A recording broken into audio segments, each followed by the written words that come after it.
Now the next tool, I'm going to click on Contacts. So you can see it has distal, occlusal, and mesial.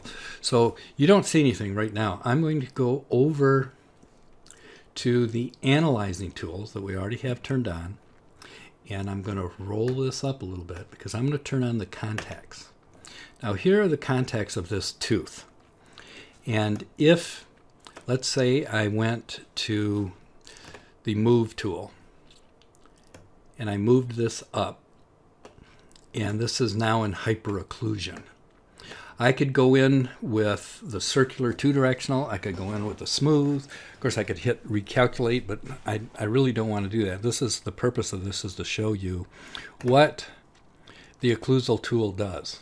And what that is this is a virtual grinder.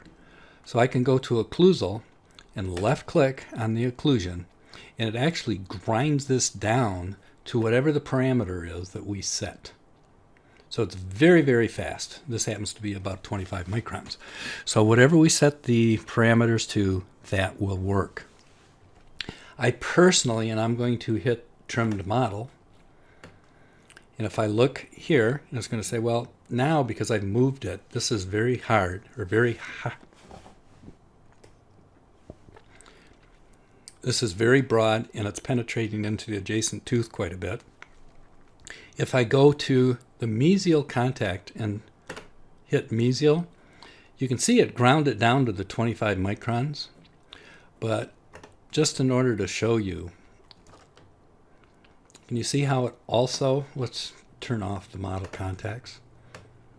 You see how it made a divot? So now I'd have to go back and smooth that off.